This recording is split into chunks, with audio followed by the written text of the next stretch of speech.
Bismillah, kita lanjutkan ya. Sekarang Nash'atul Fiqh, atau apa ini namanya, perkembangan fiqh ya.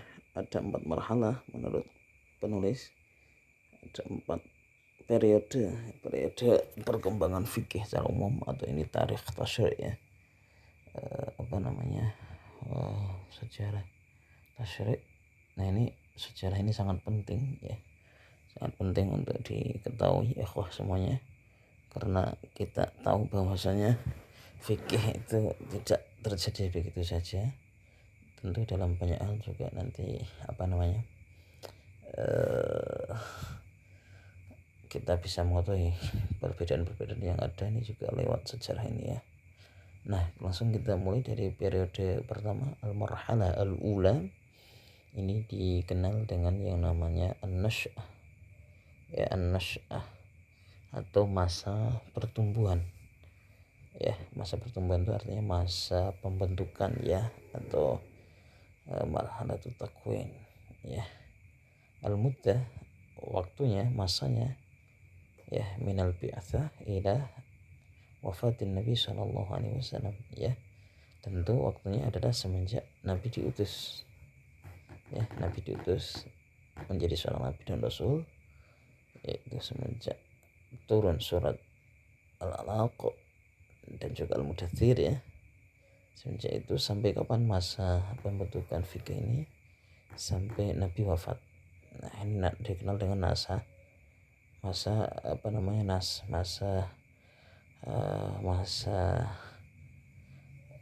pembentukan ya, masa pertumbuhan. Yang kedua, masadirul fiqh, sumbernya ya. Di masa pembentukan fikih ini sumbernya hanya 2, yaitu Al-Quran dan As-Sunnah. Nah, nanti teman-teman bisa bisa menganalisa kalau orang hanya kembali kepada Al-Quran dan As-Sunnah ya, tidak ada ijma', tidak ada qiyas, maka ini sesungguhnya hal yang mustahil ya,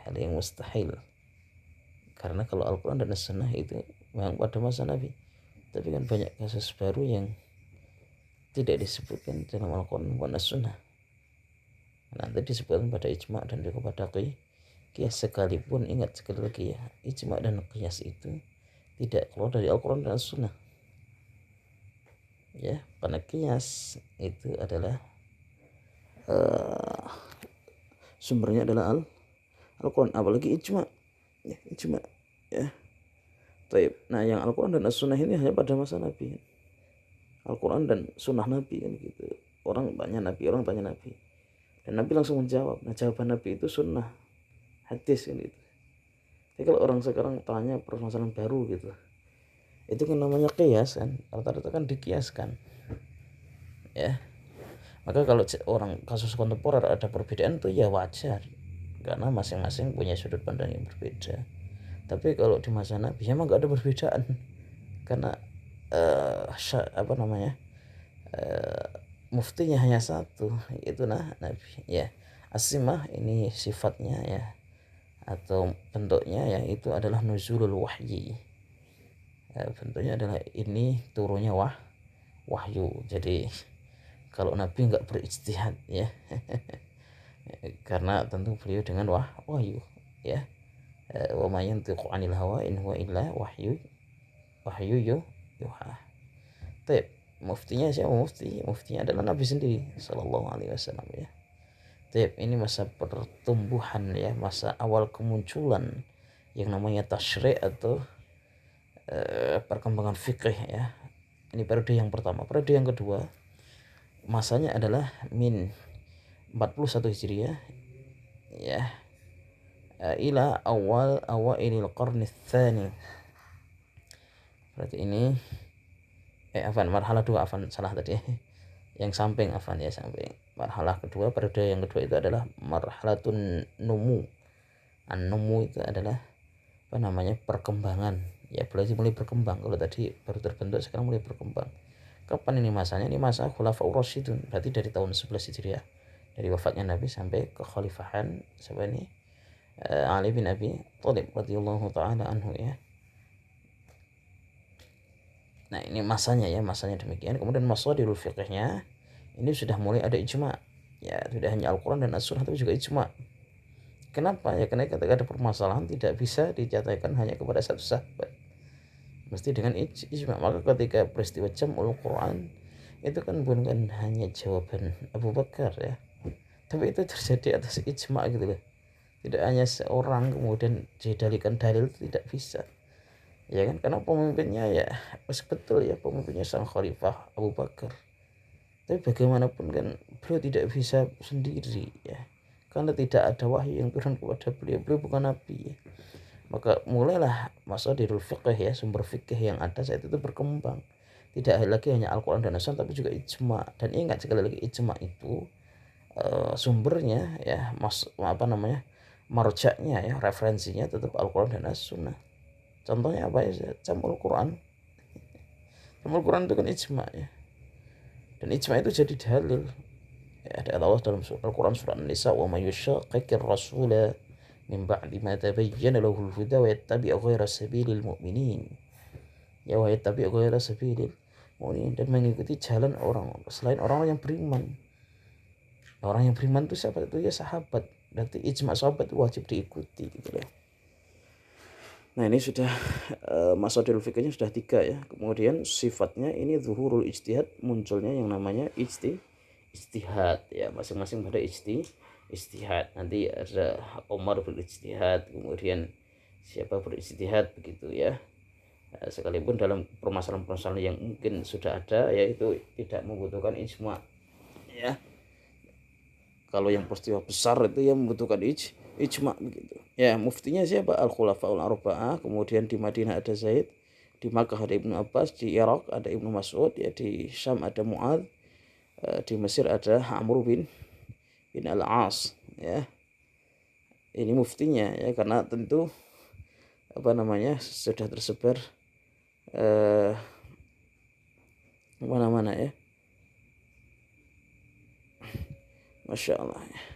Kemudian ini untuk periode kedua ya. Untuk periode ketiga ini al-izdihar, menyebar, masa penyebaran, yaitu di masa siapa ini? Kibaru tabi'in, masa kibar tabi'in senior. Ini sudah mulai ada qiyas nih ya.